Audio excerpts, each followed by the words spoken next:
ಹಾಸನ ಸಂಸದ ಪ್ರಜ್ವಲ್ ರೇವಣ್ಣ ಅಶ್ಲೀಲ ವಿಡಿಯೋ ಎನ್ನಲಾದ ಪೆನ್ ಡ್ರೈವ್ ಪ್ರಕರಣಕ್ಕೆ ಸಂಬಂಧಪಟ್ಟಂತೆ ಮಾಜಿ ಸಚಿವ ಎಚ್.ಡಿ. ರೇವಣ್ಣ ಅವರಿಗೂ ಮತ್ತೊಂದು ಸಂಕಷ್ಟ ಎದುರಾಗಿದೆ. ಅವರ ಮೇಲಿನ ಕಿಡ್ನಾಪ್ ಕೇಸ್ ಈಗಾಗಲೇ ಎಸ್ಐಟಿಗೆ ವರ್ಗಾವಣೆ ಆಗಿದೆ. ಇನ್ನು ಅವರ ಪತ್ನಿ ಭವಾನಿ ರೇವಣ್ಣ ಅವರಿಗೂ ವಿಚಾರಣೆಗೆ ಹಾಜರಾಗುವಂತೆ ಎಸ್ಐಟಿ ನೋಟಿಸ್ ಅನ್ನ ನೀಡಿದೆ. ಮಾಜಿ ಸಚಿವ ಎಚ್.ಡಿ. ರೇವಣ್ಣ ವಿರುದ್ಧವಾಗಿ ಕೆಆರ್ ನಗರದಲ್ಲಿ ದಾಖಲಾಗಿದ್ದ ಮತ್ತೊಂದು ಪ್ರಕರಣ ಈಗ ಎಸ್ಐಟಿಗೆ ವರ್ಗಾವಣೆ ಮಾಡೋದಕ್ಕೆ ಸಿದ್ಧತೆ ನಡೀತಾ ಇದೆ. ಈ ಸಂಬಂಧ ಪ್ರಕ್ರಿಯೆಗಳು ಸಾಗ್ತಾ ಇದೆ. ಈ ಒಂದು ಪ್ರಕರಣವು ಸಹ ದಾಖಲಾದ್ರೆ ರೇವಣ್ಣ ಅವರ ವಿರುದ್ಧವಾಗಿ ಒಟ್ಟು 3 ಪ್ರಕರಣಗಳಲ್ಲಿ ಎಸ್ಐಟಿ ತನಿಖೆಯನ್ನ ನಡೆಸಲಿದೆ.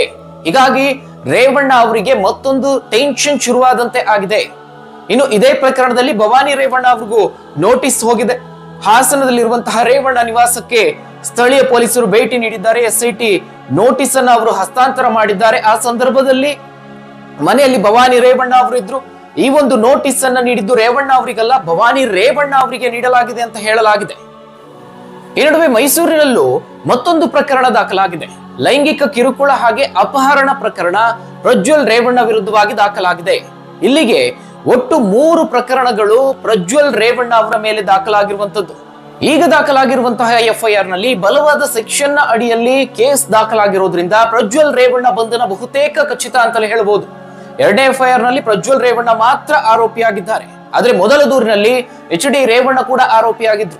ಎಚ್.ಡಿ. ರೇವಣ್ಣ ಈಗಾಗಲೇ ಜಾಮೀನಿಗಾಗಿ ಪ್ರಯತ್ನ ಮಾಡ್ತಿದ್ದಾರೆ. ಆದ್ರೆ ಕೋರ್ಟ್ ಇದಕ್ಕೆ ನಿರಾಕರಿಸಿದೆ. ಯಾಕಂತ ಹೇಳಿದ್ರೆ ಯಾವುದೇ ಈಗಾಗಲೇ ದಾಖಲಾಗಿರುವಂತಹ ಕೇಸ್ ನಲ್ಲಿ ಯಾವುದೇ ನಾನ್ ಬೇಲೆಬಲ್ ಸೆಕ್ಷನ್ ಗಳ ಅಡಿಯಲ್ಲಿ ಪ್ರಕರಣ ದಾಖಲಾಗಿಲ್ಲ. ಹೀಗಾಗಿ ನಿರೀಕ್ಷಣಾ ಜಾಮೀನನ್ನು ಕೊಡೋದಕ್ಕೆ ಸಾಧ್ಯ ಇಲ್ಲ ಅಂತ ಹೇಳಿದೆ ಕೋರ್ಟ್. ಮತ್ತೊಂದು ಕಡೆ ಪ್ರಜ್ವಲ್ ರೇವಣ್ಣ ಭಾರತಕ್ಕೆ ಬಂದ ಕೂಡಲೇ ಬಂಧನ ಮಾಡೋದಕ್ಕೆ ಎಸ್ಐಟಿ ಸಜ್ಜಾಗಿದೆ. ಈಗಾಗಲೇ ಆರೋಪಿಗೆ ಲುಕ್ಔಟ್ ನೋಟಿಸ್ ಅನ್ನು ಹೊರಡಿಸಲಾಗಿದೆ. ಹೀಗಾಗಿ ಪ್ರಜ್ವಲ್ ರೇವಣ್ಣ ಬಂಧನ ಬಹುತೇಕ ಖಚಿತ ಅಂತಲೇ ಹೇಳ್ಬೋದು. ಇದೆಲ್ಲದರ ಮಧ್ಯೆ ಈಗ ಮೈಸೂರಿನಲ್ಲೂ ಮತ್ತೊಂದು ಪ್ರಕರಣ ದಾಖಲಾಗಿರುವಂತದ್ದು. ಪ್ರಜ್ವಲ್ ರೇವಣ್ಣ ಮೇಲೆ ಮೈಸೂರಿನಲ್ಲಿ ಲೈಂಗಿಕ ಕಿರುಕುಳ ಹಾಗೆ ಅಪಹರಣ ಪ್ರಕರಣ ದಾಖಲಾಗಿದೆ.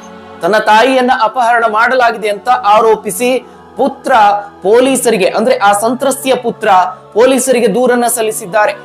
ಕೆಆರ್ ನಗರ ತಾಲೂಕಿನಲ್ಲಿ ಈ ಒಂದು ಘಟನೆ ನಡೆದಿರುವಂತದ್ದು. ಪ್ರಜ್ವಲ್ ರೇವಣ್ಣ ಅವರಿಂದ ನನ್ನ ತಾಯಿಯು ಲೈಂಗಿಕ ದೌರ್ಜನ್ಯಕ್ಕೆ ಒಳಪಟ್ಟಿದ್ದಾರೆ. ಈ ಸಂಬಂಧ ಫೋಟೋಗಳು ಕೂಡ ಬಹಿರಂಗ ಆಗಿದ್ವು.